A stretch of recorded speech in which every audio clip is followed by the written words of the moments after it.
Sud Radio, le 10h midi, mettez-vous d'accord, Valérie Expert. Bonjour à toutes et à tous, vendredi 5 décembre. Aujourd'hui, nous allons tenter de nous mettre d'accord avec Alex Darmon, journaliste politique. Bonjour Alex. Votre chaîne YouTube s'intitule Les Indécis. C'est une chaîne de débat politique. Brice Sokol, politologue, essayiste, et vous avez publié avec Frédéric Dabi L'écharpe et les tempêtes aux éditions de l'Aube. Bonjour. Arnaud Stéphane, fondateur de l'agence La Note de Com. Bonjour. Et Jean-Luc Benamias. Bonjour Jean-Luc. Bonjour. Membre de la Ligue des droits de l'homme, ancien membre du Conseil économique, social et environnemental. Bienvenue pour débattre, pour ces débats. Alors nous allons parler de ce boycott de l'Eurovision par certains pays, puisqu'Israël finalement a été admis, en tout cas n'a pas été exclu de la participation à l'Eurovision. Et donc vous avez des pays qui ont annoncé qu'ils n'y participeraient pas. Certains pressent la France de boycotter. Je trouve ça assez scandaleux. On parle de chansons, mais on va y revenir. Et vous pouvez nous appeler évidemment sur ce sujet. Quand la politique entre dans la sphère artistique, ça peut interroger. Le ministre de l'Éducation qui veut sévir sur le bac. Il y a trop de bacs, trop de mentions.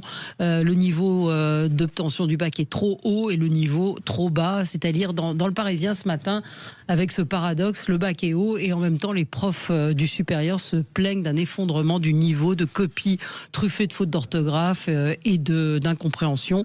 Un garagiste qui tire sur les cambrioleurs. Est-ce que vous avez certainement vu cette histoire? Est-ce que vous avez peur d'une forme de justice privée ou est-ce que vous comprenez? Est-ce que vous vous êtes dit, bah oui, moi si ça m'arrivait, j'aurais pu aussi tirer ou frapper ce cambrioleur? Bref, beaucoup de sujets encore avec vous.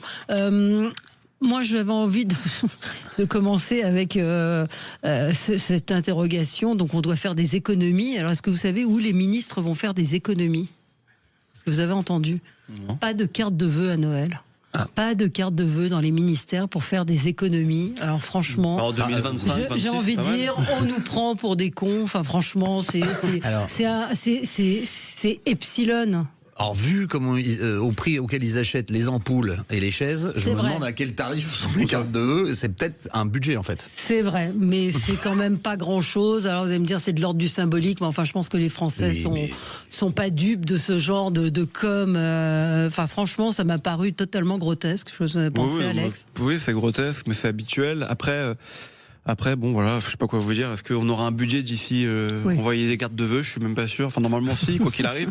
Mais bon, en tout cas, voilà, peut-être qu'il. Alors, il y a un truc qui est sûr, c'est que tous, autant qu'ils sont depuis 1 an et demi, ils ont tous des cartes de visite marquées ancien ministre. Oui, c'est vrai. Et qui garderont pour toujours, à vie. Ouais, c'est vrai. Non, mais il y a quand même une chose qui est assez amusante, c'est les cartes de vœux, de se dire qu'ils envoyaient encore des cartes de vœux alors qu'on nous bassine toute la journée avec la transition écologique, en nous disant qu'il faut pas utiliser du papier, qu'il faut faire attention.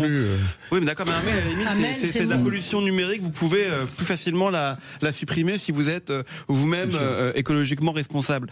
Là, se dire que depuis des années, et franchement, je vais vous dire la vérité, j'en ai reçu des cartes de vœux en tant que journaliste de la part de ministres ou du personnel politique. Et honnêtement, je les recevais, je les jetais directement parce que je savais pas quoi en faire. J'avoue que c'est assez surprenant que depuis 10 ans, peut-être, on se dise pas, bon, ça peut rien d'envoyer des cartes de vœux. Moi-même, je suis surpris qu'on envoie encore des cartes de vœux papier. Oui, c'est ça. Ça paraît complètement anachronique. Mais c'est à la fois comique et tragique cette situation parce qu'on n'est pas en capacité de voter un budget, que ce soit le budget de la sécurité sociale ou le budget national des finances, et on nous parle de carte de vœux. Donc là, encore une fois, ça nourrit toute la défiance à l'égard des politiques nationaux, quoi. C'est pas sérieux. Voilà. Il y en a un en tout cas qui a envoyé une carte de vœux, c'est Barnier hier en disant qu'il ne voterait pas le budget. Il ne voterait pas le budget. Il a envoyé une jolie carte de vœux au Premier ministre. Jean-Luc, vous en pensez quoi, ces gadgets? Non, c'est qu'on j'arrive pas à me brancher. Il y a un problème technique avec la régie. Ah, bon, d'accord. Voilà. Bah alors on vous reprendra quand on aura réglé ce problème technique. Deux autres petites interrogations. Une autre petite interrogation ce matin sur le Cache Investigation hier diffusé par France 2, alors qui est arrivé 4e des audiences, qui était consacré à Bernard Arnault. Et c'est vrai que quand on regarde Cache Investigation, on se dit, ça a été mon sentiment hier, c'est qu'on peut tout interpréter à l'inverse. C'est-à-dire que tout ce qui est avancé pourrait être retourné en quelque chose de positif. Et moi, alors c'était un documentaire à charge, hein, c'était une enquête à charge. Et c'est vrai que, à la fin, je me suis dit plutôt, bravo Bernard Arnault. Je veux dire, c'est quand même un type qui est parti de pas grand-chose, qui a réussi à devenir l'homme le plus riche du monde, qui est un capitaine d'industrie. Et donc, oui, il y a eu l'histoire de rachat d'Hermès, mais ça fait partie de la vie d'un groupe. Il l'a raté. Alors ils mettent, il ne peut pas. Et puis la mise en scène d'Élise Lucet, qui court après, en sachant très bien qu'il ne lui répondra pas. Après. Ça lui fait du bien, Élise Lucet, courir un coup. On a dit mais pas. Non, mais je trouve que tout ça est tellement fabriqué, et que il y a peut-être d'autres sujets, effectivement, à commencer par France Télévisions. Moi, je voudrais féliciter Charles Allon, que je suis le rapporteur du budget sur l'audiovisuel. Oui. Très gros travail. Alors, il l'a reçu ou pas, ce mail Est-ce qu'il l'a reçu ou pas, le mail, le président de l'Arcom? Je sais pas, il n'a pas répondu. Non, il n'a pas répondu, mais hier, vous avez Christine Albanel, qui fait partie du conseil de surveillance de France Télévisions, qui dit, on n'a pas le temps de tout regarder, parce qu'il y a tellement de saisies que on n'a pas le temps. Donc ça, c'est aussi aberrant, mais c'était une parenthèse.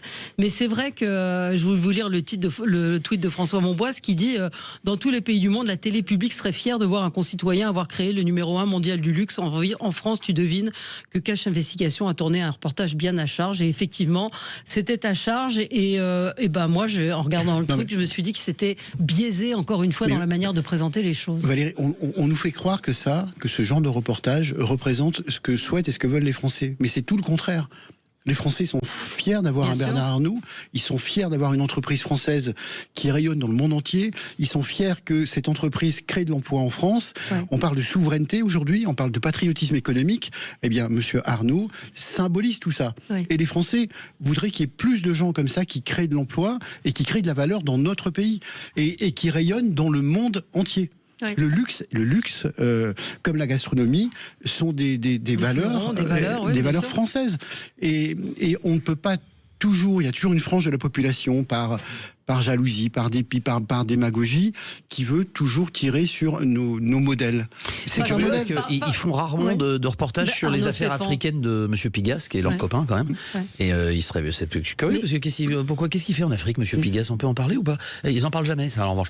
Mais pourtant, actionnaire de la presse. Mais si vous voulez, il n'y a rien d'illégal dans ce qui a été présenté. À un moment, il y a eu alors l'appareil sur la mise en scène des perles qui symbolisent l'argent, sur la holding. Alors je pense qu'à un moment, les Français, et moi y compris, ont été perdus par les explications, mais il n'y a rien d'illégal dans ce qu'il fait. Je ne sais pas quel est le... Et si la question de savoir, est-ce que ces grands patrons sont des grands fauves?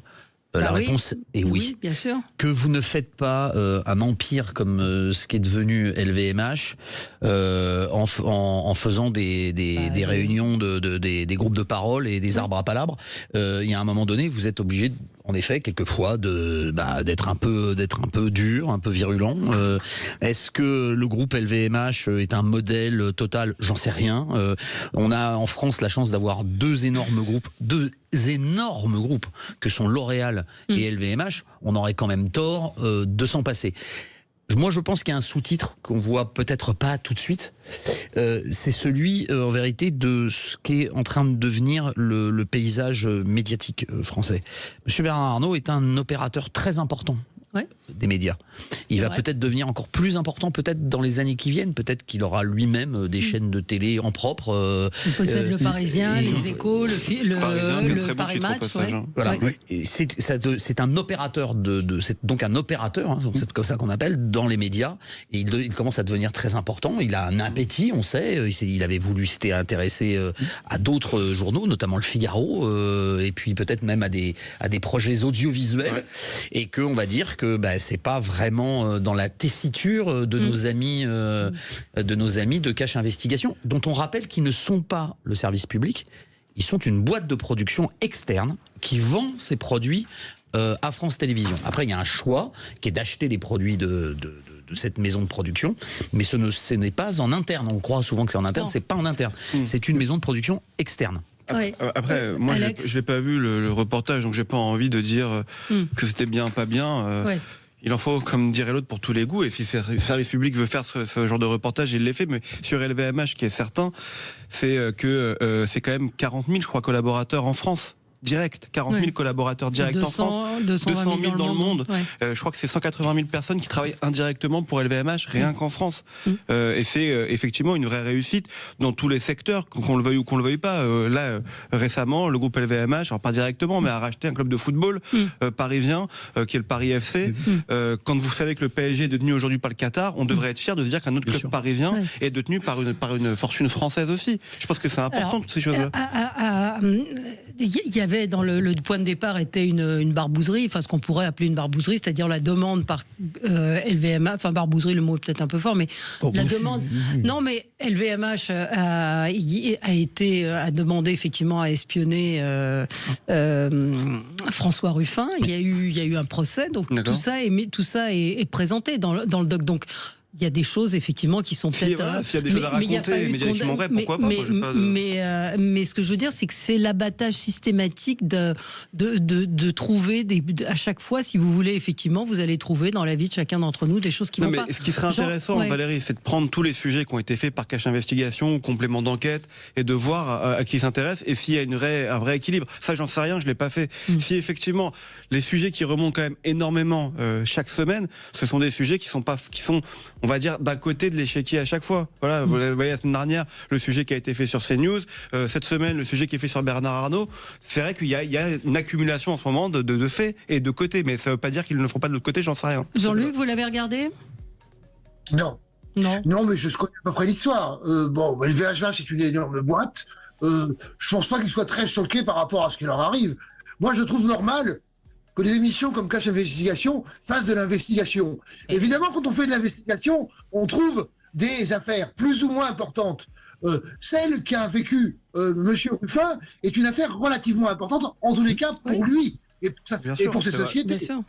Bien sûr. Donc voilà, c'est clairement le problème que j'ai moi dans la concentration entre quelques mains des médias, quelques mains de milliardaires. Pour moi, c'est ça le problème principal. Mais vous faites un autre sujet. Là, c'était une attaque en règle de ce groupe-là. Et quand effectivement Arnaud évoque Mathieu Pigasse, personne ne parle jamais de ça. On parle toujours de Bolloré, on parle du groupe LVMH, on parle pas de Mathieu Pigasse qui a aussi un certain nombre de médias. On se retrouve dans un instant avec vous. On va parler de l'Eurovision. Est-ce qu'il faut que, j'ai pas envie de poser la question, la France doit-elle boycotter l'Eurovision parce que je la trouve stupide. Mais est-ce que vous comprenez que certains pays la boycottent ? On y revient à cause de la participation d'Israël. À tout de suite. Sud Radio, mettez-vous d'accord, Valérie Expert. Et nous allons jouer avec vous pour gagner des cadeaux. Et vous pouvez, vous le savez, envoyer sapin par SMS au 7 20 18 pour gagner un bon d'achat de 200 € pour le site Le Vent à la Française. Vous pouvez gagner des bracelets intégralement fabriqués à la main en France. Donc vous jouez sapin par SMS au 7 20 18 et vous savez que vous pouvez jouer toute la journée dans toutes les émissions de Sud Radio et ce jusqu'au 24 décembre. Le gagnant vous sera annoncé à la fin de l'émission. Alors, on a appris hier donc plusieurs pays renonçaient à participer à l'Eurovision du fait de la participation d'Israël. Alors 0826 300 300, je ne sais pas si vous avez un avis sur cette affaire. Je pense que la question se pose peut-être pour la France. Est-ce que la France doit elle-même boycotter ?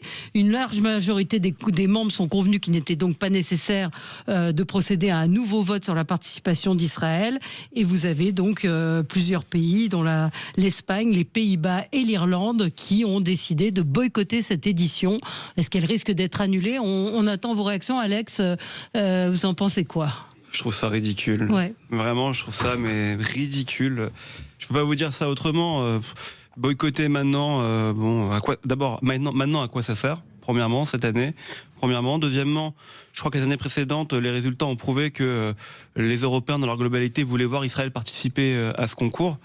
Et je pense qu'en plus passer par qu'est-ce qu'un chanteur a à voir avec ce qui s'est passé malheureusement entre l'État d'Israël et les territoires palestiniens et l'autorité palestinienne et le Hamas d'ailleurs, même pas l'autorité palestinienne et le Hamas. C'était une guerre. Et puis, vous savez, ce qui m'énerve par-dessus tout, c'est d'entendre cette petite musique comparer Israël à la Russie. Et tout le monde le fait en permanence, mais ça n'a absolument rien à voir là aussi. Je veux dire, il y a eu un pays qui a été agressé dans un cas précis. Ici, c'est l'État d'Israël qui a été agressé par le Hamas, et dans l'autre cas, vous avez la Russie qui a attaqué un autre pays. Voilà. Et par conséquent, je crois qu'on ne peut pas comparer ce qui n'est pas comparable. Donc oui, je trouve ça ridicule. Ce matin, les Français, par la voix de son ministre des Affaires étrangères en Chine, ont dit qu'ils ne boycotteraient pas l'Eurovision, le concours. Après, il faut aussi regarder les pays qui ont décidé de boycotter l'Eurovision. Quand vous voyez que c'est l'Espagne qui et son président, son Premier ministre Pedro Sánchez, qui décide de boycotter parce que bon, d'abord, il a des affaires internes qui doivent l'obliger, voilà, à occuper le terrain autrement et à faire plaisir à son électorat. Mais je vous rappelle qu'au mois d'août dernier ou septembre dernier, la Vuelta n'avait même pas pu se terminer dans un chaos global, et que de toute façon, je suis désolé, je vais le dire, c'est aussi intrinsèque à certains Espagnols d'être antisémites. Ouais, je vais parler de ce terme-là, antisémite, en tout cas antisioniste, c'est sûr. Vous voyez l'Irlande, c'est pareil. La semaine dernière, on apprenait que les Irlandais voulaient enlever le nom d'un résistant juif d'un parc public. Et puis le dernier pays, c'est les Pays-Bas. Les Pays-Bas, c'est un peu plus surprenant, mais en même temps, quand vous vous projetez un an en arrière, vous vous rappelez que des supporters israéliens s'étaient fait tabasser en allant voir un match de foot. Bon, ça dit beaucoup de choses. Les 3 pays qui boycottent aujourd'hui l'Eurovision, on verra s'il y en a d'autres. Ça dit beaucoup de choses de l'état d'esprit, et ça dit beaucoup de choses du climat aussi international. C'est intéressant parce qu'en Hollande, il y a eu des élections il y a pas longtemps. Il y a un an, ça aurait été une autre histoire, la Hollande, puisque vous aviez des partis plutôt nationaux et plutôt conservateurs qui sont très pro-israéliens. Et puis en Hollande, je parle sous tout contrôle, mais il y a des clubs de foot qui mettent le drapeau israélien. L'Ajax d'Amsterdam qui se reconnaît dans cette culture. L'Irlande et l'Espagne sont des pays qui sont sous une influence politique gauchisante. Depuis longtemps, c'est très marqué avec l'Espagne, puisque la composition même de la non-majorité, parce que je vous rappelle qu'il n'a pas de majorité, Pedro Sánchez, il est obligé, c'est une coalition avec des gens qui n'ont absolument rien à voir, y compris avec des partis indépendantistes, qui d'ailleurs lui ont retiré leur soutien en ce qui concerne les Catalans il n'y a pas très longtemps. Donc on ne sait pas par quelle opération du Saint-Esprit il tient, mais Pedro Sánchez est quelqu'un qui est extrêmement politisé, qui est une frange extrêmement à gauche et tiers-mondiste du Parti socialiste espagnol. On est très loin du Parti socialiste espagnol des années 80. On est dans une gauchisation typique de ces forces politiques, et il ne tient encore une fois que par des accords uniquement parlementaires, parce que de l'autre côté il y a un autre bloc qui est avec le Parti populaire espagnol et de plus en plus Vox, avec lequel ils font des alliances locales, qui eux ne sont pas du tout sur cette ligne-là. Donc on a une Espagne qui est vraiment coupée en deux. Et ça se ressent, mais ça se ressent d'ailleurs dans beaucoup de mouvements de gauche en Europe. Je veux dire, les mouvements de gauche qui étaient les amis justement d'Israël pendant longtemps sont aujourd'hui exactement le contraire. Regardez même ce qui se passe au Parti socialiste aujourd'hui. C'est pas évident. On a plusieurs réactions. Anne me dit que nous ne sommes pas d'accord avec l'Espagne, elle n'est pas d'accord avec vous. Alex, elle dit Sánchez ne restera pas longtemps. Beaucoup de manifestations en Espagne. Et puis Laurence nous dit on se passera de tous ces pays nuls. L'Eurovision est un spectacle médiocre et vulgaire à l'image de l'Union européenne. Et Marc est en ligne avec nous. Bonjour Marc. Totalement faux. Oui, bonjour. Bonjour. Comment vous avez réagi à cette annonce? Moi, je trouvais scandaleux que les gens se mobilisent pour que Israël participe pas. Bon, déjà, maintenant, j'aime bien les explications que vous apportez parce que vous avez des gens très connaisseurs. Moi, je suis surpris qu'on n'accuse pas la Hongrie, parce que on dit c'est l'extrême droite qui sont anti-Israël, anti-juif. Pourquoi on dit pas c'est marrant, la Hongrie a accepté, vous voyez? Et là, je me dis mais pourquoi vous voyez, c'est ça que ça me fait réagir comme ça, quoi. Ouais. Vous êtes choqué que ces pays ne participent, décident de ne pas participer? Absolument, puis je comprends pas. C'est des pays libres en général. Bon, je comprends pas. Bon, voilà, je suis vraiment étonné. Voilà, bon, c'est tout. Moi, je dis merci à la Hongrie, et c'est évident, mais bon, ce que je veux dire, merci aussi à nous. Il y a tellement d'autres sujets aussi, on pourrait tous se lever ensemble. Bon, voilà. Ouais. Non, mais merci en tout cas, Marc, d'avoir appelé pour témoigner. Et effectivement, je pense que la réaction de Marc, elle est logique, Brice Sokol. Elle est logique, mais... Vous vous souvenez, l'Eurovision a été créée dans les années 50, je crois en 1956, c'était pour rapprocher les peuples européens. Donc c'était une démarche plutôt de paix, de rassemblement. Et aujourd'hui, on voit une politique qui divise. Voilà, enfin, moi je pense qu'il faut laisser les artistes œuvrer pour la culture et pour le bien-être de chacun. Et il faut surtout pas que la médiocre politique s'immisce partout. On est aujourd'hui, si on comprend le conflit israélo-palestinien, dans un processus engagé de paix. Donc il faut plutôt le soutenir. Il ne faut pas chercher de nouveau à diviser la société. Deuxièmement, moi, ce que je crains, c'est toujours cet antisémitisme qui se cache derrière l'antisionisme. Et ça me gêne. Parce que le fond des choses, il est aussi là. Et le vrai sujet, il est là aujourd'hui. Donc, voilà, il ne faut pas du tout que la politique s'immisce dans le culturel. Moi, je pense que vous avez des artistes israéliens, des artistes palestiniens qui travaillent ensemble, qui produisent ensemble. Et moi, je pense que diviser... après, certains font le parallèle avec la Russie en disant on a, comme pour les Jeux Olympiques, interdit à la Russie... Encore une fois, moi, je pense que, vous savez, les athlètes, vous prenez que ce soit des athlètes ou que ce soit des artistes, ils passent 10 ans, 15 ans, 20 ans à s'entraîner pour une compétition internationale. Voilà, est-ce que eux sont comptables de la politique de leur pays? Non, mais c'est une question à poser. Que vous soyez russe, que vous soyez israélien, que vous soyez français, que vous soyez espagnol, voilà. Et puis après tout, moi, si on remonte dans l'histoire, il n'y a aucun pays qui est susceptible de faire l'Eurovision. Je veux dire, l'Espagne de l'Inquisition, c'était quoi? La France de 40, c'était quoi, etc., etc. Donc c'est absurde. Laissons la culture aux artistes. Ouais. Jean-Luc Benamias.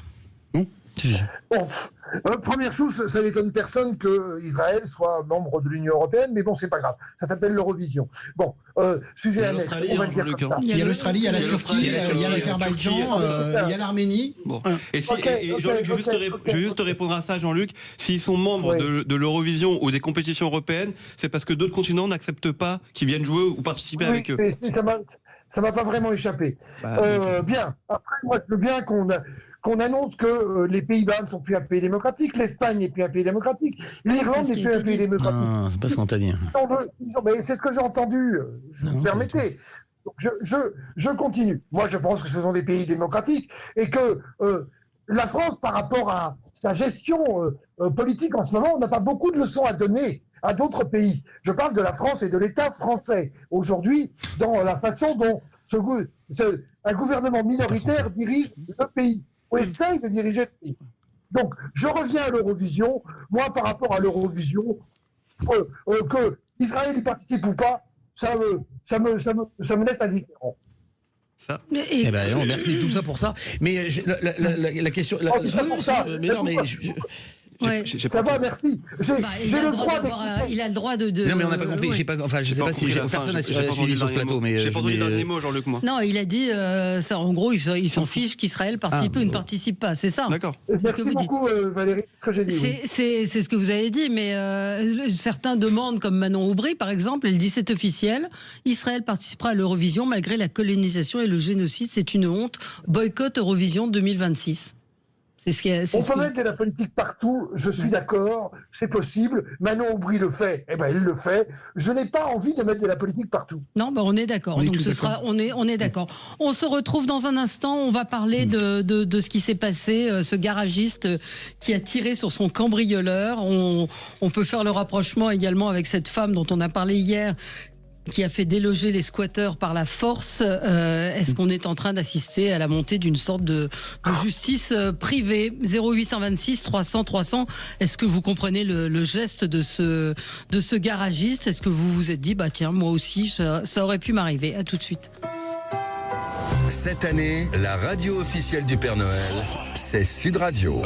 Valérie Expert. On est avec vous sur Sud Radio pour parler de cette... alors pour commenter l'actualité déjà.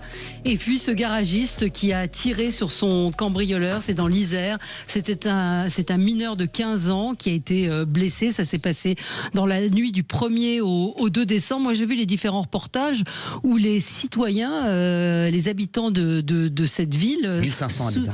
Oui, c'est un village, soutiennent le garagiste. Il y a une cagnotte qui a été lancée, qui est à plus de 10 000 euros, et qui comprennent que ce garagiste soit fait justice lui-même. C'est la deuxième nuit consécutive que des cambrioleurs étaient interpellés. Dites-nous ce que vous en pensez, 0826 300 300. Est-ce que vous craignez finalement que, une certaine forme de justice individuelle, justice privée se mette en place parce que c'est long, la justice est longue, les policiers sont pas toujours là, les gendarmes non plus, et c'est vrai que de plus en plus de gens, je pense, partagent cette opinion. Je sais pas qui veut réagir, Jean-Luc, ça vous fait peur? Je ne la partage pas. On peut pas se faire justice soi-même. Non, mais... Je peux comprendre.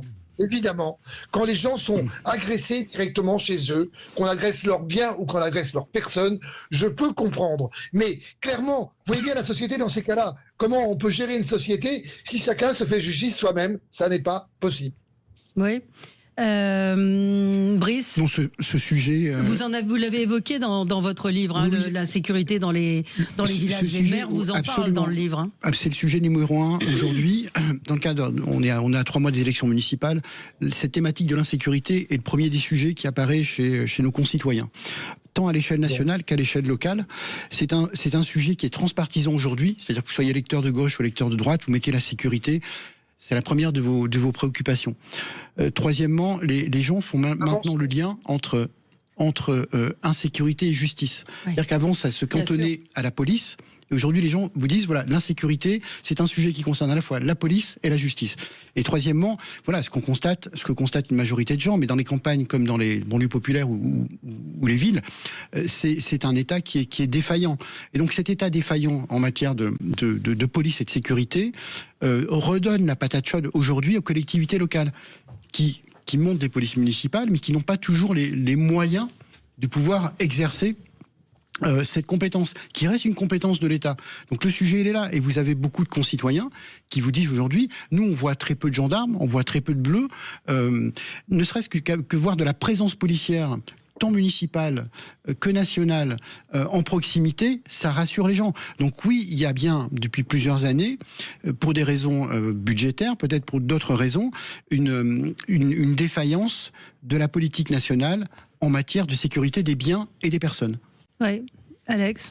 Juste sur la police de proximité, je rappellerai quand même que c'est Nicolas Sarkozy qui l'a supprimée. La police de proximité, et c'est une très grosse erreur. Oui, mais là, on est dans un village, dans l'Isère. 15 000 postes de gendarmes et de policiers qui ont été supprimés. Sur le fait de dire qu'il faut avoir de la police, moi je suis complètement pour le fait qu'il y ait plus de police, entre guillemets qu'il y ait plus de police, en tout cas qu'il y ait plus d'échanges avec la police et qu'elle soit plus à proximité des habitants. Normalement, quand on dit ça, c'est quelque chose de droite, normalement, je crois.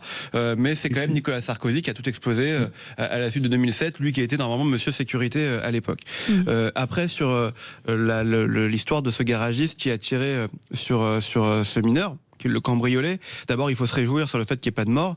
Oui. Malgré tout, le fait qu'il ne doit pas y avoir de cambriolage au départ et que le garagiste a dû avoir peur. C'est pas ça, c'est que c'est la deuxième nuit qui se fait piquer des pièces. Alors il y avait 4, ils étaient 4, les 3 complices du jeune de 15 ans ont été interpellés, 17, 18 et 21 ans, ils sont en garde à vue, donc c'est la deuxième fois. Donc il y a un moment, ras-le-bol, c'est ce qui s'est dit. Je comprends qu'il puisse se dire ça, maintenant je suis pour le coup aligné avec Jean-Luc, je pense pas qu'il faille qu'on puisse se faire justice soi-même. Oui, si on commence à se faire justice soi-même, c'est la fin de l'état de droit. Mais c'est pas justice, c'est la réaction. Je vous lis les réactions. Prendre un fusil, Valérie, prendre un fusil et tirer sur quelqu'un. C'est pas faire justice soi-même, je suis désolé. C'est se défendre. Oui. Alors non, mais c'est se défendre ce que vous voulez. Est-ce que c'est de l'autodéfense? Alors c'est peut-être pas se faire justice soi-même, vous avez raison, parce que se faire justice, ça voudrait dire, encore que je sais pas, en fait, c'est un débat qui est très compliqué. Mais prendre un fusil pour se défendre et potentiellement, non mais ça peut gâcher même sa vie à lui, au garagiste. Vous voyez ce que je veux dire? Intellectuellement, psychologiquement. Et moi, je pense qu'il faut surtout pas... on peut comprendre, on peut entendre, mais il faut pas accepter. On peut pas dire que c'est normal le fait qu'il ait tiré sur quelqu'un parce qu'il se faisait cambrioler, même si c'est la deuxième nuit, même si tout ça. Parce que si... mais si on arrive à ça, je vous dis, si on arrive à ça... Je sais pas. Bah ouais, mais alors dans ces cas-là... Je sais pas. Vous avez aujourd'hui, vous avez une dérive de... C'est pas simplement des cambriolages aujourd'hui. Vous avez aussi une dérive du cambriolage qui devient aussi... Du homejacking, très violent. C'est-à-dire on prend vos enfants, on saucissonne votre femme, on vous arrache les dents, on vous casse les doigts pour que vous ouvriez et que vous donniez souvent de l'argent qui n'existe pas, parce qu'on se rappelle de ce truc où ils ont coupé le doigt d'un enfant quand même. Je voudrais quand même rappeler. Je pense que ça peut être très dangereux aussi, c'est ce qu'il faut rappeler. C'est-à-dire que vous vous attaquez à des gens dont vous ne connaissez pas la réaction. Donc exactement. Il se trouve que, encore une fois, je ne justifie pas le geste de ce monsieur, j'essaye de comprendre. Vous avez la loi et la doctrine a beaucoup changé. Moi, je me souviens des discours qu'il y avait dans les années 80. Dans les années 80, il y avait une forte défense de l'autodéfense. Je ne sais pas si vous vous en souvenez. Il y avait la Ligue d'autodéfense, etc. On avait interdit de piéger les maisons. Vous vous en souvenez? Les maisons étaient piégées pendant les vacances. Les gens piégeaient leurs maisons et donc il y avait des accidents puisqu'il y avait des cambrioleurs qui se retrouvaient avec des doigts en moins, etc., etc. Il y avait l'histoire des chiens. On était obligé de prévenir quand il y avait des chiens dans sa maison, etc. Et c'est devenu quelque chose qui... Il y a une dérive de l'insécurité, il y a une dérive aussi de la violence, et quelquefois, les gens n'ont plus d'autres, réflexes que d'essayer de défendre ce qu'ils ont, leur demeure. On rentre chez eux, pour eux c'est une violence terrible de rentrer chez soi, et ils ont peur. Et la dernière chose, Valérie, excusez-moi, parce que quand on parle des armes, essayons d'être précis. Il a chargé exprès son arme avec du petit plomb. Il n'a pas mis de la chevrotine, il n'a pas mis une balle à ailette pour tuer du sanglier, il n'a pas mis du 303 ou des munitions Winchester, il a pris du petit plomb, il n'aurait pas dû le faire, il a tiré, ça a blessé un enfant, un adolescent, Dieu merci, il n'est que très légèrement blessé. Il aurait, encore une fois, le geste n'est pas acceptable. C'est de la défense. Mais c'est ce que nous disent la majorité de nos auditeurs. Je vais vous lire des réactions et on a beaucoup d'appels au 0826 300 300. Romain, vous nous appelez de Biarritz. Non, pardon, vous nous appelez de Bourgoin-Jallieu. Est-ce que vous comprenez le geste du garagiste? Est-ce que vous vous êtes dit, moi j'aurais peut-être fait pareil? Premièrement, oui, je le comprends parfaitement, mais on va prendre un petit peu de hauteur sur tout ça. Qu'est-ce que ça traduit en fait, tout ça? Ça traduit deux choses. C'est déjà que l'état de droit n'est plus, le pays n'assure plus ses missions régaliennes, la justice ne fonctionne pas, elle est gangrénée par une culture de gauche qui en gros fait l'apologie justement des voyous. Et aussi, qu'est-ce que ça veut dire? Ça veut dire que notre société est profondément malade. Vous vous rendez compte de quoi l'on parle? On parle d'un mec qui s'est fait cambrioler 2 jours de suite et on est en train plus ou moins de dire que c'est lui le méchant, c'est lui le voyou. Il a été cambriolé par un gamin de 15 ans. Laissez-moi terminer, s'il vous plaît. Donc en fait, moi, si vous voulez, ce que moi je constate, c'est que la société est profondément malade, et deuxièmement, que notre pays ne fait plus son travail, que les institutions ne font plus leur travail. Et aujourd'hui, vous pourriez sonder l'intégralité de la France. Une très grande majorité de la France ne croit plus en la justice. Et tout le monde est convaincu que la justice ne fait plus son travail. Discuter avec des policiers et des gendarmes, ils arrêtent des voyous quotidiennement et les voient 3 heures plus tard ressortir du tribunal en leur faisant des doigts d'honneur et en pleine liberté et en toute impunité. Enfin, honnêtement, on est dans un pays qui est malade, qui est en déclin absolu sur ses missions régaliennes. Oui. Oui, on n'a pas dit qu'il était coupable. On n'a jamais dit qu'il était coupable. Ne vous méprenez pas. Alors François dit bravo sur notre Facebook. Et lui, j'aurais pas pu faire mieux. Je soutiens à 100%, nous dit Stéphane, la loi du talion. Bon, on n'est pas un cambrioleur rentre la nuit chez moi et je l'attaque pour défendre ma vie, car maintenant les cambrioleurs n'hésitent plus à blesser ou à tuer. Oui, mais vous pouvez aussi être tué, François, dans ce genre de situation. Quand on n'a pas la justice pour nous défendre, on le fait soi-même, peu importe les conséquences. Je ne me ferai pas braquer. Catherine dit, on choisit de mettre des gendarmes et des CRS pour une manif d'agriculteurs, mais pas pour aider les citoyens.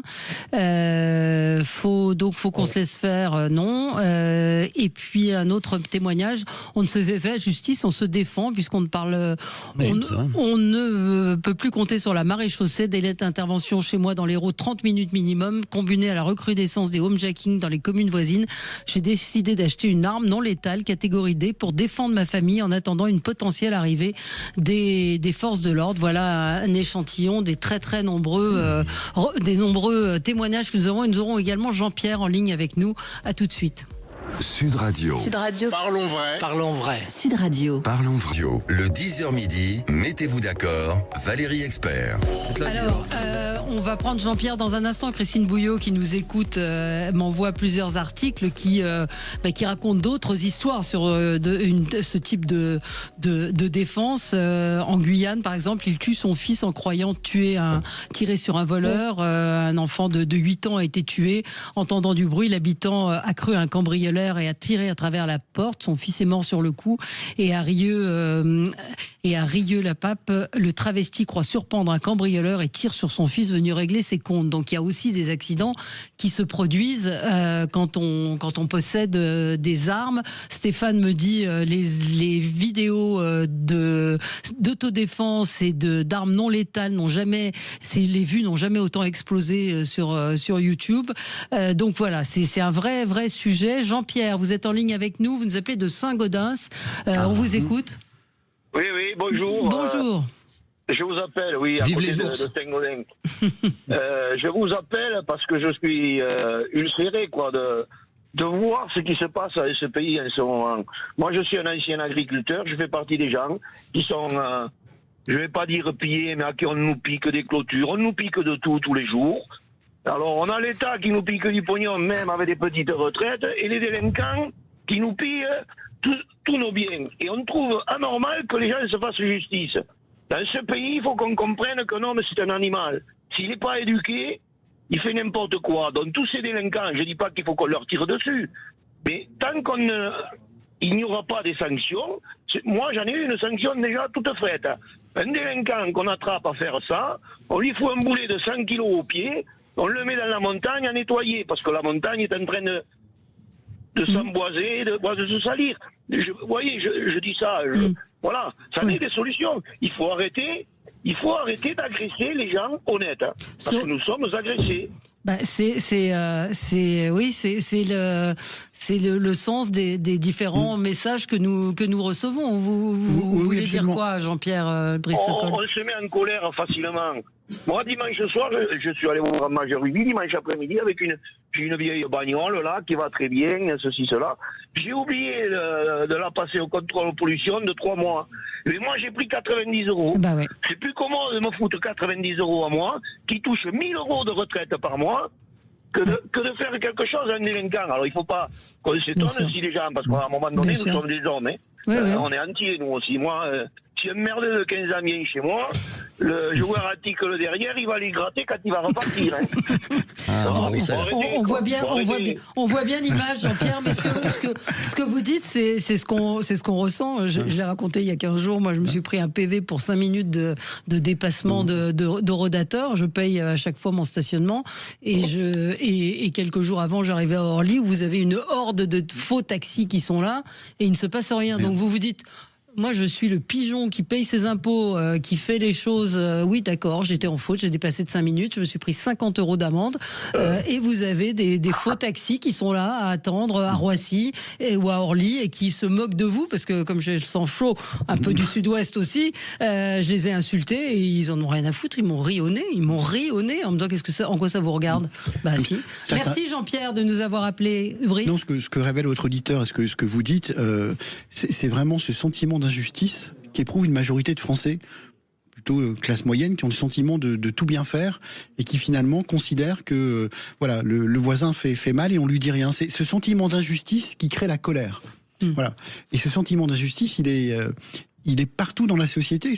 L'injustice par rapport à l'insécurité, l'injustice par rapport à la fiscalité, l'injustice par rapport à l'éducation, l'injustice par rapport à la justice.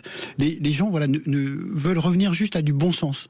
Et ce que révèle aussi votre auditeur, c'est que quand le citoyen se substitue à l'autorité de l'État, c'est qu'il y a une défaillance de l'État. C'est une réalité. Et deuxièmement, là encore, ce que je disais, c'est que Aujourd'hui, quand on parle d'insécurité, on parle évidemment de la police qui fait son travail, mais les gens pensent à la justice. Voilà. Et donc, justice, il faut que le législateur, une bonne fois pour toutes, traite le sujet avec l'ensemble des parties prenantes. Voilà. L'insécurité est un sujet, si vous voulez, général et sociétal. Donc, il faut le traiter comme tel. Oui. Jean-Luc, vous voulez réagir ?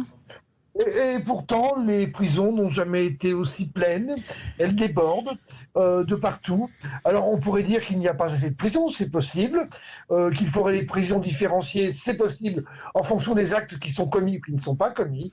Mais clairement, je ne vois pas comment une société peut être gérable si les gens se font justice soi-même. Ça n'est pas possible. Oui, mais comment la société est gérable d'un autre côté quand vous êtes...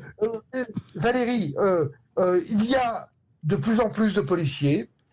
On ne supprime pas Vous avez vu ça où vous bien sûr, quand on embauche des policiers. Vous avez vu ça où? En banlieue parisienne, vous avez un commissariat, une voiture de patrouille pour 5 communes. Comment vous voulez que ça fonctionne? Il m'est arrivé, Valérie, d'être... quand j'étais élu maire adjoint dans une ville de banlieue qui s'appelait Noisy-le-Grand, d'être maire adjoint à la sécurité publique et à la gestion, enfin la co-gestion avec la police nationale. Donc je connais assez bien le sujet. Je suis d'accord que ça manque de moyens. Mais il y a des dizaines de milliers de personnes qui travaillent pour la sécurité. Au niveau aussi bien local qu'au niveau national. Gendarmes et policiers nationaux. Police municipale. Il n'y a jamais eu autant de police municipale. Donc, non. Clairement, est-ce que ça suffit? Mais la police municipale, elle n'intervient pas si vous vous faites braquer chez vous, s'il y a un cambriolage. Alors, désolé, il y a un certain nombre de villes, je pense notamment à la ville de Nice, où la police municipale... Vous parlez de grandes villes, là, je vous parle de communes. Vous avez entendu le témoignage que je vous ai lu tout à l'heure d'un auditeur qui dit... Je parle de gendarme dans ces cas-là. Il faut 30 minutes pour que le gendarme arrive chez moi. C'est ce que nous dit un de nos auditeurs. Donc, vous êtes dans une petite commune, vous avez le temps de vous faire tabasser. Je légitime pas la... Je ne nie pas ce phénomène-là. Je dis simplement qu'on ne peut pas se faire justice soi-même. Sinon, il n'y a plus de société. Mais oui, mais est-ce qu'il y a encore une société si vous vous faites braquer de plus en plus, si vous vous rendez compte le homejacking? De plus en plus. Ça n'est pas de plus en plus. Est-ce qu'il y avait des homejacking à votre époque? Quand je dis à votre époque, à l'époque où vous étiez, les chiffres du homejacking. Évidemment que oui. Ah oui. Évidemment que oui. Non mais Jean-Luc, moi je vais te dire, je suis d'accord avec ce que tu dis sur le fait qu'il ne faut pas se faire justice soi-même, sinon pour moi c'est rompre le pacte républicain et c'est en fait ne plus faire confiance les uns aux autres, ne plus se faire confiance les uns aux autres. Maintenant, il faut aussi dire la vérité. On peut comprendre ce sentiment de cassure entre les Français et la sécurité, entre les Français et leur justice aussi. Vous savez, la sécurité, les policiers, les gendarmes, les forces de l'ordre de notre pays, elles ont entre guillemets une obligation de résultats envers la population. Elles sont obligées de réussir et de ne pas faillir et de protéger la population.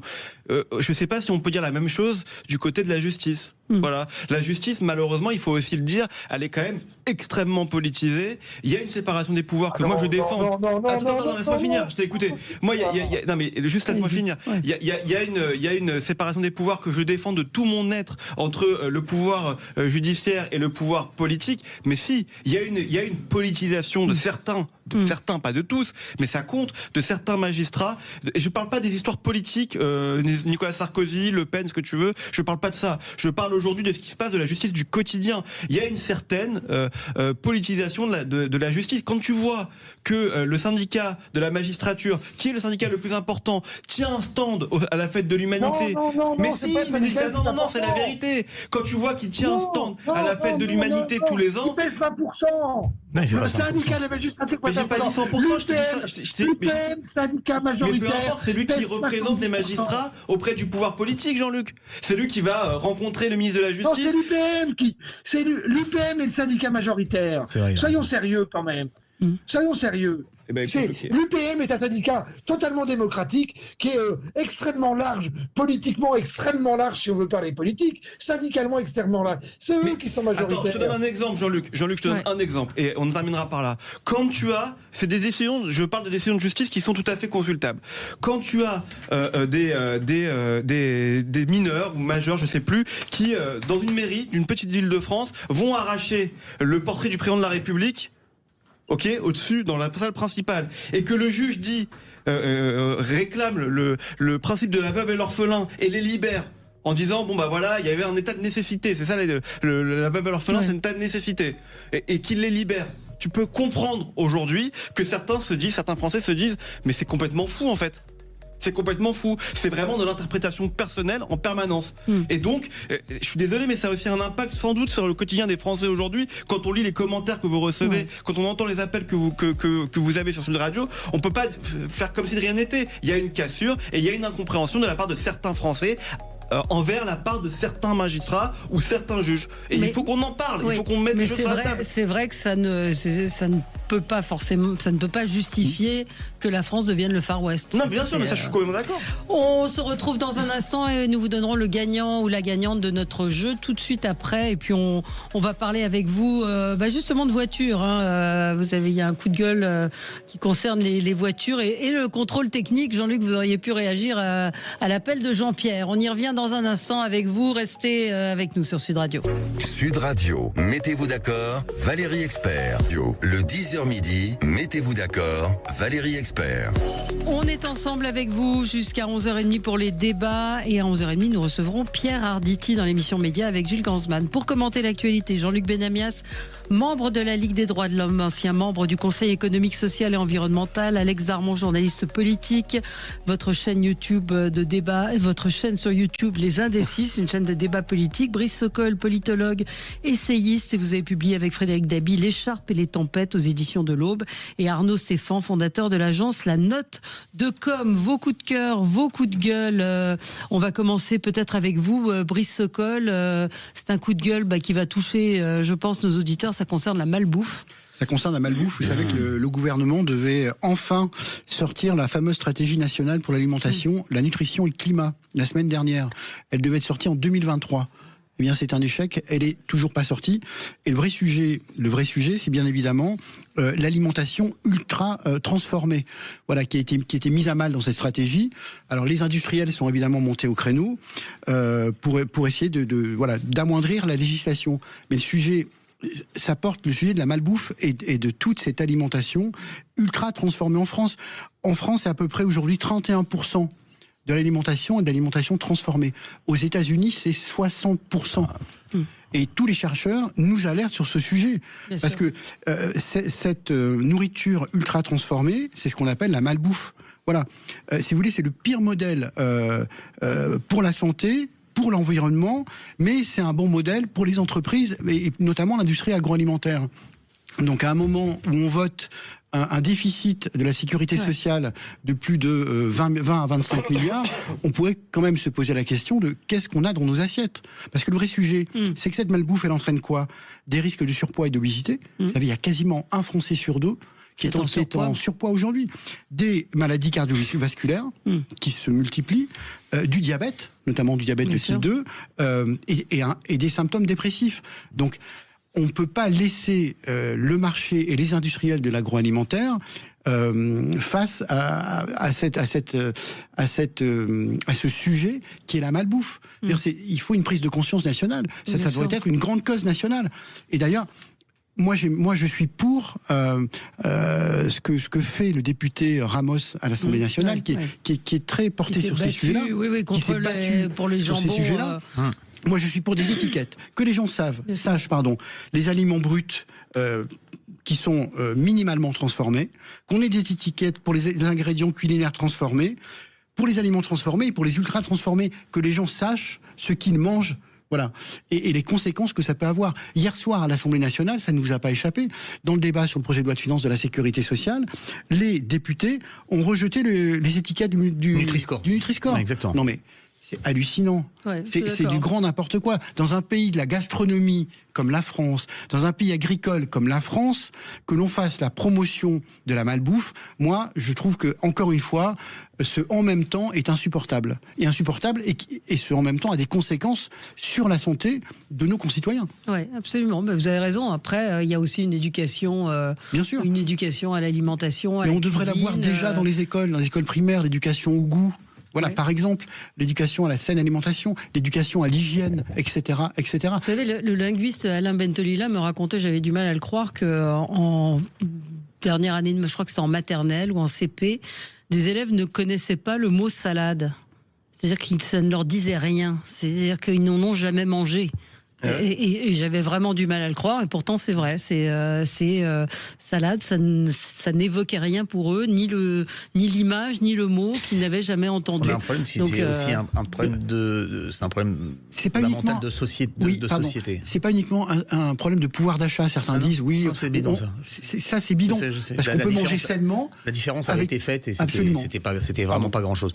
Mais il y a aussi un vrai problème de société, c'est-à-dire qu'est-ce que sont devenus les parents. Si aujourd'hui c'est se ruer devant le téléviseur et de mettre un plat au micro-ondes, la bataille est perdue. Si c'est de manger des chips, des frites 5 jours ou 6 jours par semaine, la bataille est perdue. Si penser que le jambon, la viande ou des choses comme ça sont des trucs qui sont absolument sous vide, etc., la bataille est perdue. Et que aussi la bataille aux étiquettes dans les grandes surfaces où finalement on ne regarde pas ce qu'on consomme, mais on regarde combien on paye, et en ne cherchant pas forcément la qualité, etc., en essayant de gagner vraiment à la marge. Là aussi, c'est extrêmement compliqué. Mais il y a surtout une attitude par rapport ce que c'est que d'être parent et d'éduquer ses enfants à la nourriture. Moi, ça a été une révolution pour moi. Mes deux dernières filles sont sensibles à un certain nombre de nourritures. Donc, je suis obligé de faire ce qu'on appelle un PAI, c'est-à-dire je suis obligé de leur faire à manger tous les jours pour qu'elles aillent à l'école. Et donc ça m'a obligé à cuisiner. Dès le matin, ça commence, c'est le grand restaurant. Entre 6h45 du matin et 7h, je me mets au fourneau et je fais le petit déjeuner et le déjeuner pour elles. Et elles partent avec leur boîte. Mais je me suis obligé donc à nourrir, à faire les achats avec ma femme, et à préparer à manger. Et c'est très différent. Elles ont développé un goût, les matières, les textures. Elles ont découvert des légumes qu'elles connaissaient pas. Même leurs copains à l'école mais qu'est-ce que tu manges Et ça, c'est devenu aussi le quotidien. C'est-à-dire que maintenant le week-end c'est pareil, etc. Et ça oblige à une discipline. C'est sûr que c'est contraignant. C'est sûr que c'est contraignant. Oui, évidemment que c'est contraignant. Mais quand on est parent, le micro-ondes et le plat dans le micro-ondes chauffé, acheté, c'est pas possible. C'est pas vos enfants. Mais faites-vous ce que vous voulez faire avec vous. L'argument qu'on entend est j'ai pas le temps. Mais pas le temps de quoi moi, non, mais c'est souvent ce qu'on me dit. Regardez le temps d'utilisation des réseaux sociaux.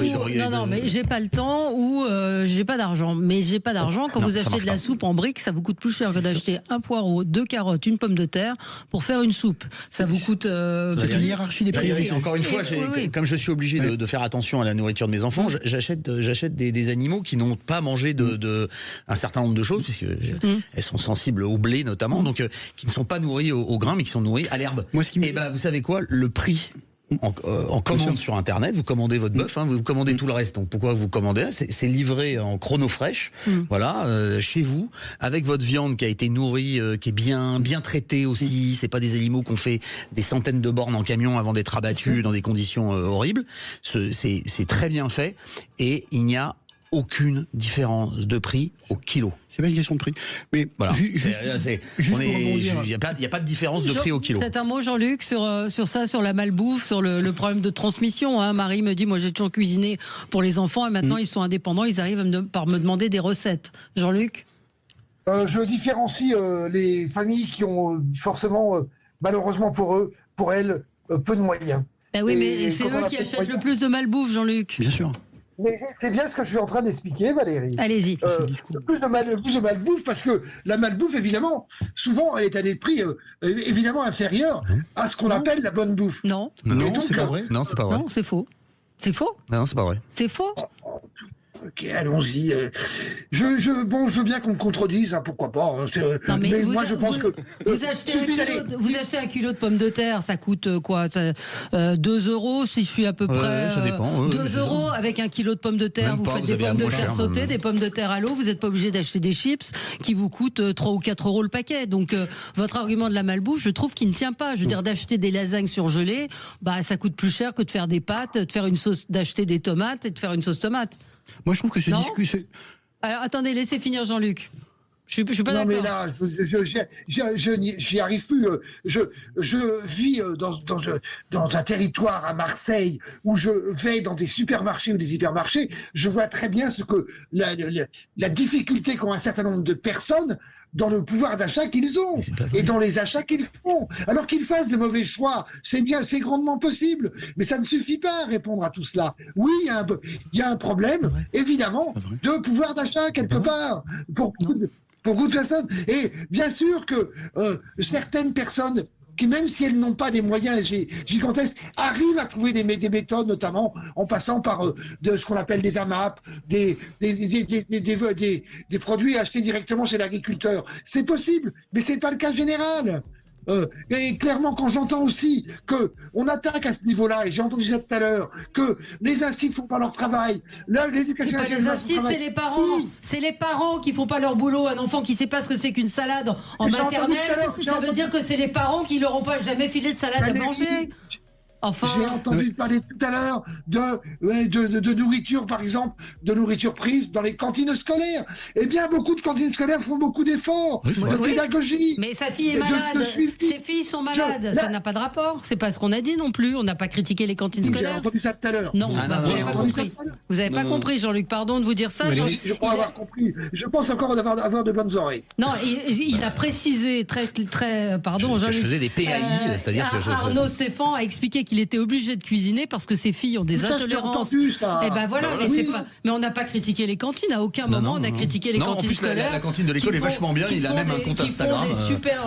Et en général, c'est souvent effectivement le seul bon repas.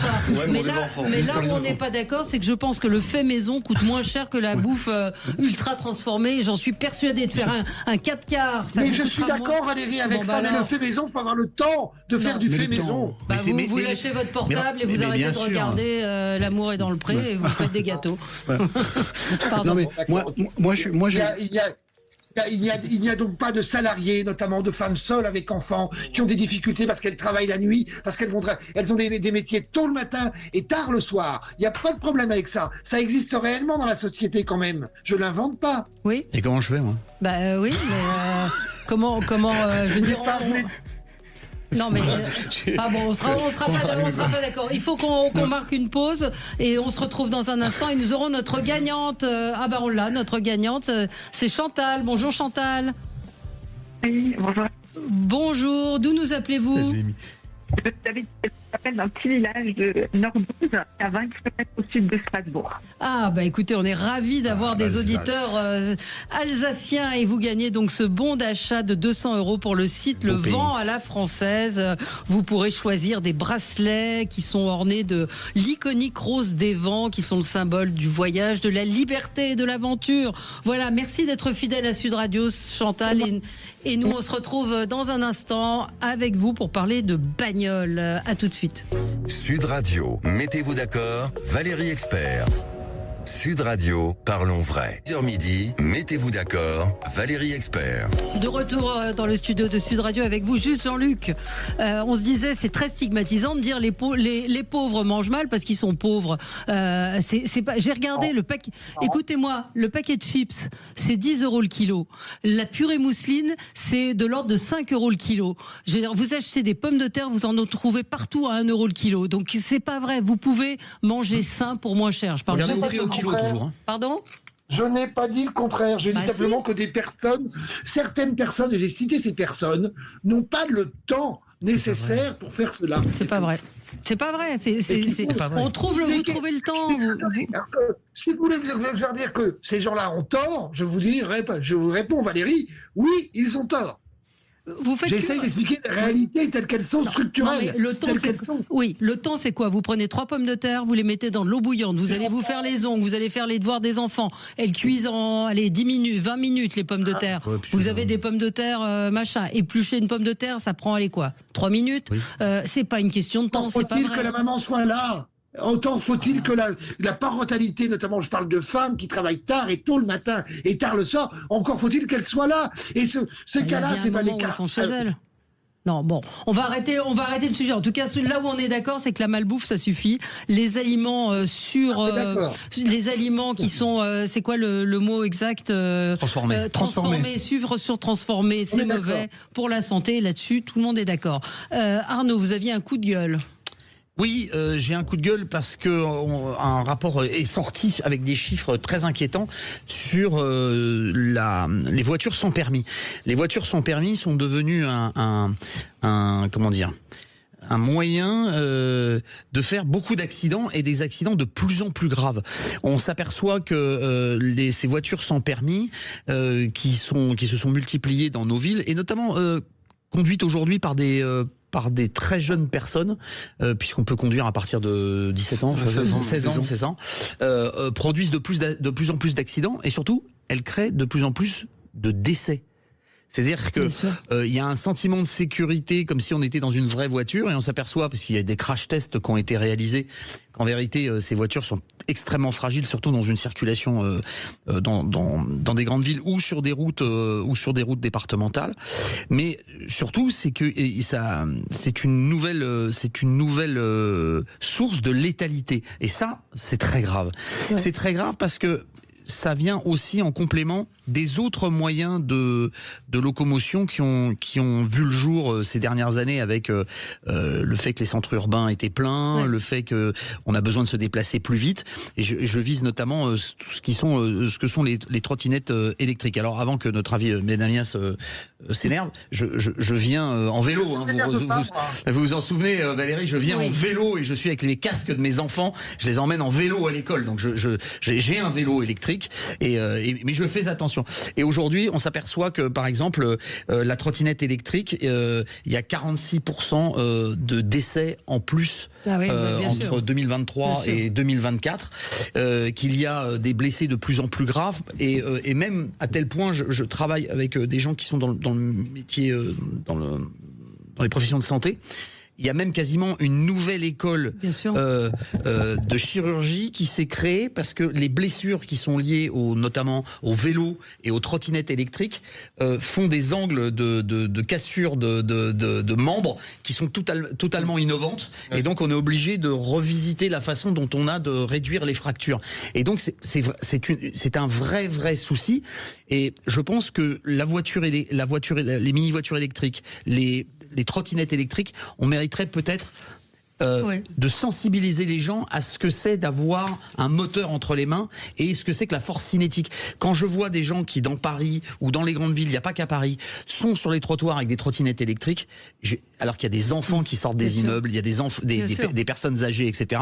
Je pense que c'est de l'ordre de l'impensé des gens qui mettent à disposition ces gens. En plus, il n'y a pas de plaque d'immatriculation. Le mec s'en va. Il n'y a pas d'identification sur ces. C'est eux aussi qui sont blessés. Hein, alors, il y a en effet des gens qui sont blessés. Mais je suis d'accord sur les voitures parce que vous avez fait deux sujets. Mais il y a les trottinettes électriques. C'était le fait que les nouvelles mobilités sont des sources létales et d'accidentologie extrêmement graves et qui se sont multipliées, mais surtout de manière très choquante parce que c'est en très peu de temps. Quand vous avez 46% de létalité en plus entre 2023 et 2024, pour résumer pour nos auditeurs, pour qu'ils comprennent bien, il y a un mort tous les 8 jours avec un de ces moyens de transport. Non, moi sur les voitures électriques, ce que je vois, c'est des gens autour de moi qui ont eu des retraits de permis, qui ont les moyens de s'acheter une voiture électrique et qui des voitures sans permis, pas des voitures électriques, des voitures sans permis. Et je trouve que quelque part, c'est pas très cohérent. Ou des gens à la campagne qui ont eu des retraits de permis de conduire pour alcoolisme. On est sur les chiffres et qui ont des voitures électriques qui sont très dangereuses. Sur les chiffres de 2024, on est à 445 accidents corporels et 37 morts. Nous sommes en 2025, la médecine a quand même considérablement évolué. Si vous mourrez d'un accident, c'est que vous êtes vraiment très abîmé parce qu'il vous est arrivé. 37 morts avec rien que les voitures sans permis, c'est extrêmement grave. Jean-Luc, un mot? Vous allez vous énerver? Jean-Luc Benamias?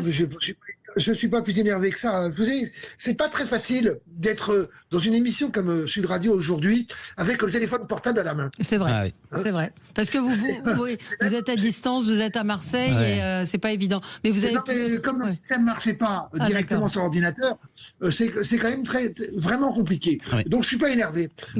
Très juste ce que vous venez de dire sur les voitures électriques, qui sont souvent conduites par des enfants de 15-16 ans, 17 ans. Hein. Parce que si c'est pour des gens qui ont déjà le permis et qui ont perdu le permis, je pense quand même qu'ils savent conduire. L'éducation à la sécurité routière, qui est un des éléments qu'on a réussi parfois à faire dans les écoles et dans les collèges, est absolument, à mon avis, il faudrait l'augmenter. Terriblement, notamment quand on parle aussi des patinettes. Les patinettes en location libre sont un vrai fléau pour les personnes âgées, un vrai fléau pour les personnes avec enfants, parce que il n'y a aucune éducation par rapport à cela. C'est la panique générale dans la plupart des grandes villes, je pense à Marseille notamment, ça roule n'importe où, ça roule sur les pistes cyclables, ça roule sur les pistes piétonnes, et ça c'est accidentogène et absolument de manière importante. Clairement, je voulais intervenir moi sur le contrôle technique, mais je pense qu'on n'aura pas. Allez-y. Alors très rapidement, la Commission européenne voulait passer le contrôle technique, non pas après 10 ans pour une voiture, mais tous les ans au lieu de 2 ans. Je pense qu'il faut arrêter ça aussi, par rapport justement à ce que je disais tout à l'heure, sur le fait que tout le monde n'a pas forcément l'argent pour changer de voiture tous les 10 ans. C'est vrai. Vous avez raison. Et le prix des voitures. Allez-y, Jean-Luc. C'est bon, voilà. Et alors à ce niveau-là, la Commission européenne a demandé cela. Pour l'instant, les États membres sont contre. Bon, écoutez, c'est vrai que c'est un vrai sujet. Voilà, c'est fini pour aujourd'hui. Merci à vous. Dans un instant, c'est Pierre Arditi qui sera avec nous. Et merci à vous, auditeurs de Sud Radio. Pardon, Alex, pas de coup de gueule aujourd'hui. Vous êtes censuré. Non, je disais pas pour Pierre Arditi. Voilà, oui, non, super. Et il est très en forme. Et merci à vous, auditeurs de Sud Radio, d'être aussi nombreux à réagir sur le Facebook et au téléphone. Très bonne journée et très bon week-end. Sud Radio. Sud Radio. Parlons vrai. Parlons vrai. Sud Radio. Parlons vrai.